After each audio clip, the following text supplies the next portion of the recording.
Hello, everyone. This is Rick with the Cyber Pro podcast, where industry leaders share their insights. 5 questions in 9 minutes because hackers never sleep. So let's get to it. Andre, question number one, in a few sentences, tell us who you are and what you do. So my name is Andre Smith. I'm a technology worker and innovator and entrepreneur. And my goal is to make technology safer, easier to use, and more widely accessible. All valiant things. I appreciate that. Question number two, what's the best thing about being a cyber and a technology professional? The best thing for me would be the fact that it evolves faster than rules do. And so that gives us a lot of time to really come up with a new technology and kind of get the bugs worked out before regulation and legislation comes into play, which in this field is really important because a lot of times we're delivering things in a manner in which it's never been done before. And so a lot of times when you do have those limitations, it also limits the amount of brain power you're able to put to a particular solution. And you may not come up with your most viable product. I'm going to throw you a curveball question because I really like where you went with this. Yeah. And so the question is this: I work with a lot of leaders in compliance, and their focus is on compliance, but you just talked about how we have to be ahead of compliance. Why do you think that's important? Why do you think that is something we need to focus on? Actually, a couple of reasons. And so one of which is I'll focus on the cyber side more first. When you look at compliance with cyber, a lot of times compliance doesn't necessarily completely jibe well with reality. And so the only way to really know how to protect something is to know how to break it. And just to be perfectly honest with you, the tools that we typically use in cybersecurity are also widely and readily available to the people who are trying to compromise those tools. And so sometimes we have to try to find ways to use those tools in a manner of which that's maybe not so orthodox, so that we can provide a solution that's maybe not so orthodox, so that we're not doing exactly what they expect us to do, and then they're able to completely circumvent our solution. Perfect. So we can hop back into the questions. Question number three. A lot of people are talking to me about cybersecurity being a top concern. Yeah. What does that mean to you? Okay. So I'm a very, anyone who knows me knows I'm extremely technical and very precise. And so a concern is something that we got to address, and a top concern is something we have to address right now. And part of the reason for that, just look at what's littering the news. You know, everyone is spending money on cybersecurity. However, we've got ransomware hits, we've got breaches all over the place. And the reason for that is because everything that we have been using up to this point has been reactive. Blacklists only contain threats that we know of.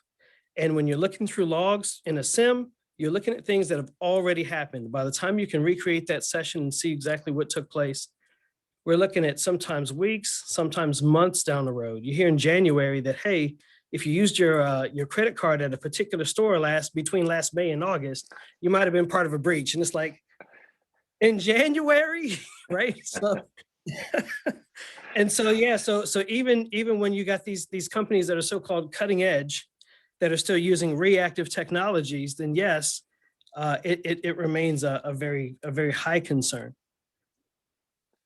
You hit the nail on the head with one of my top conversational pieces, and that's the discussion of reactive versus proactive. So I appreciate that.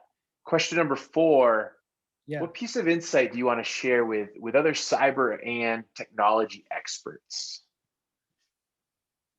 Well, when it comes to insight, and I think this is actually, I just said this to you. When it comes to insight, I would say that you gotta know how to break into something to know how to protect it.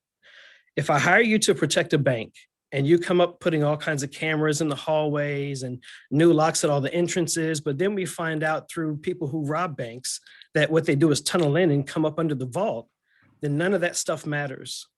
And so let's look at ransomware. You've got all these devices and components in place, and someone just clicks on a link, right? And it's almost like the ransomware gets a gate pass right into your networks. It's like none of that stuff matters. You got to look at how people are coming in to know how to stop people from coming in. And that's actually what our focus is. And so, like for the past 8 years that we've been in operation, we've not suffered a single breach, and we've not lost to a single hacker. And I'm a part of a security group that I won't necessarily name, but I've actually had individuals from that group attempt to hack our solution quite often, and just to make sure that we're as shored up as we can be. So being proactive is everything, you know. Outside of obviously being proactive, Right. what do you think is the reason for your success?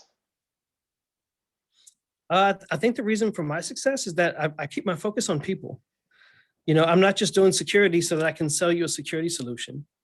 We're not just working on different interfaces to obfuscate like difficult to use technology just to sell you a new interface. I mean, we're literally trying to, like the name AMEOT stands for, assist mankind's embrace of technology.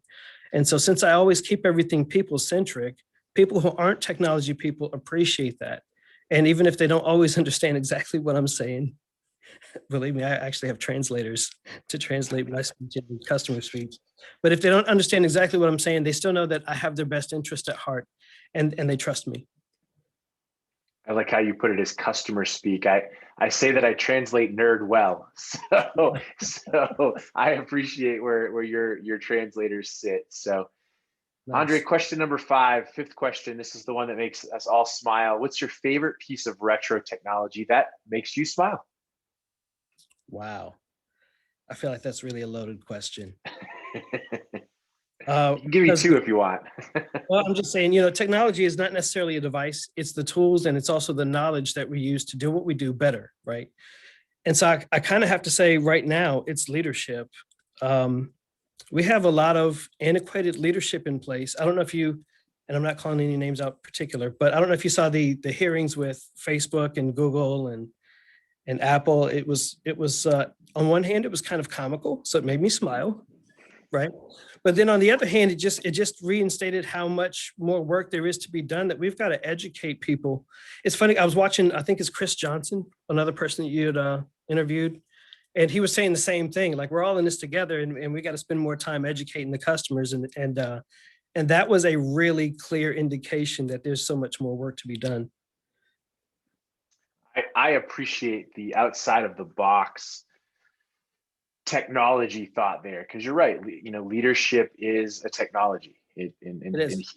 You know, hacking humans is a technology, and so that is an amazing one. And yes, you're right. You and Chris should definitely connect, and maybe down the road we'll bring you back together to talk about how to work with humans in the security space, because I think you guys would have a great conversation. You did it. 5 questions in 9 minutes. It was epic having you on. Make sure everyone else checks us out for more episodes and insights from the Cyber Pro podcast. My name is Rick. Stay awesome, my friends, and thank you again. Thanks a lot.